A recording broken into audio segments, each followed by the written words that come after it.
Hello YouTubers, my name is X Factor. This is Azadi Palace Rush. I'm going to show you my favorite spot to break out to, including smashing down this concrete divider, because in Battlefield 3 and the upcoming Battlefield 4, it's all about the angles. What do I mean?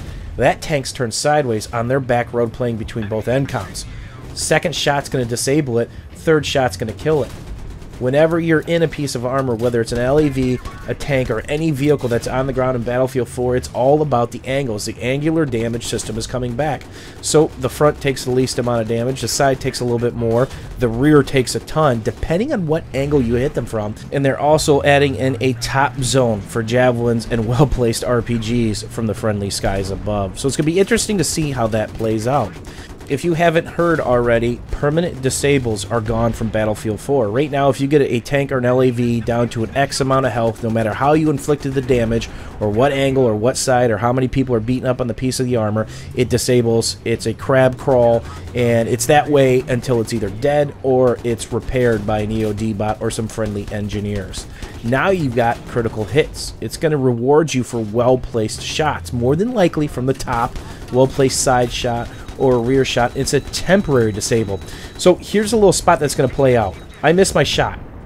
He just missed, so he's on refresh. I'm going to let him pull forward, shoot my reactive. Why? He doesn't have reactive, and he gave me that straight inside shot. That's probably the second hardest spot I can hit him. If I had access to the rear, it would have one-shot disabled him. So instead of just peeking forward again and taking a, basically third shot and miss the first one, hit the second one, I let him come to me.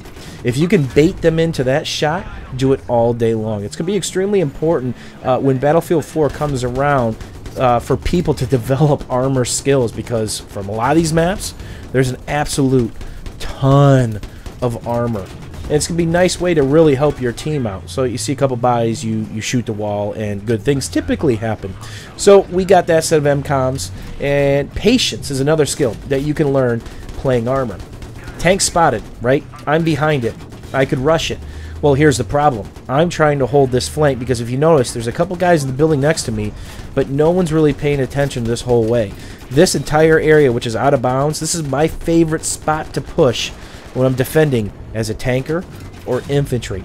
The back rages are infinite. I mean, you could pick up some 7, 8, 9, 10 baggers real quick, but you got to pay attention. So I could get that tank. There might be mines up here. The enemy team that I've been poking at might be looking at me. So I take a couple feet, and then more than likely, I'm going to back up. Try to range on that RPG, give them a different look. I could rush in there, take down their tank, but it's not going to work out in my favor.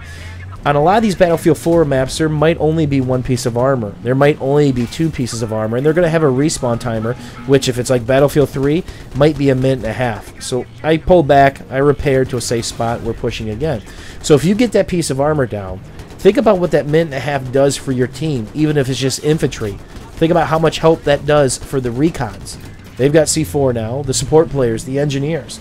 They don't have to worry about a tank turning a corner and then pooping on everybody's head. You gave them some breathing room.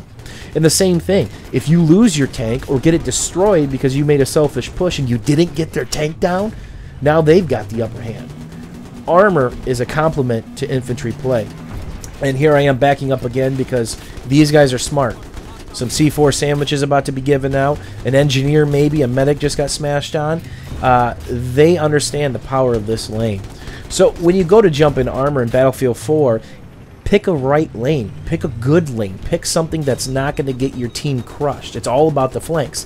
If the infantry are holding the flanks, then you can be a little bit more aggressive. But if your infantry aren't holding, guess what? Worst thing that could happen is you get surprised from behind, and then you're out of a tank for the next minute and a half.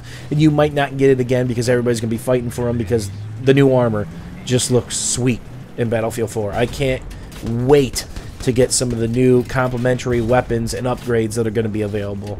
So I will be doing a tank series, again, how-to armor in Battlefield 4, talking about angles, the mind games you can play. And I'm kind of playing one right now, right here, because I didn't approach your tank at first until I knew he was from behind that cover. Because if you roll up this hill at first, he's got a shot at your underbelly. That means he can hit you, your turret's facing in the sky, kind of like it did right there, and you're in a lot of trouble.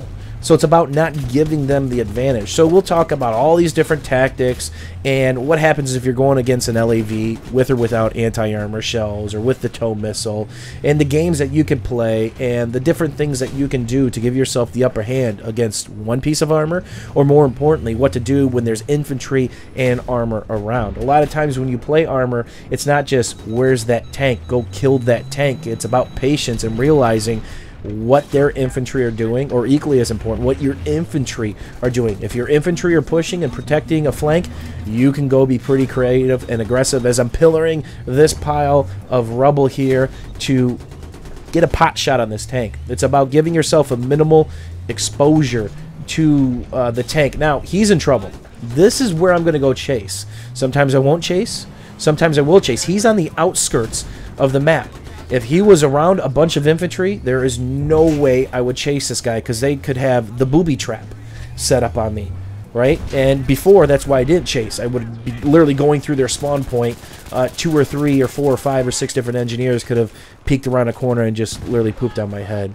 So the armor tactics will be coming back. I will have an armor-based show coming around for Battlefield 4. And last but not least, can we pour one out for my homies? The ASVAL DAT ass. This weapon's not going to be in Battlefield 4. I cry about it every day, literally.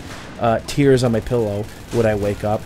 This would have been the perfect weapon for me, running around as a bush Wookiee with Pokeballs in Battlefield 4. But there's going to be like 1,000 weapons in Battlefield 4. I'm sure I will find 3 or 4 full auto guns that fit my needs when I'm playing a recon in Battlefield 4. Hopefully you guys enjoyed this kind of tutorial brush up video on armor to kind of plant a seed for you guys the day beta hits. I can't wait. It's right around the corner. And I'm bringing back all the old shows, Control Freak, Spoon-Fed, How to Be a Better Noob, and some new stuff that I haven't done, including the Bush Wookiee show, which I was just talking about. If you guys have any questions or comments, don't forget to leave them down below. Pour one out for the homie that is the ASVAL. I will miss you, brother. Thanks for watching. Thanks for hanging out, YouTubers, and we will see you guys soon.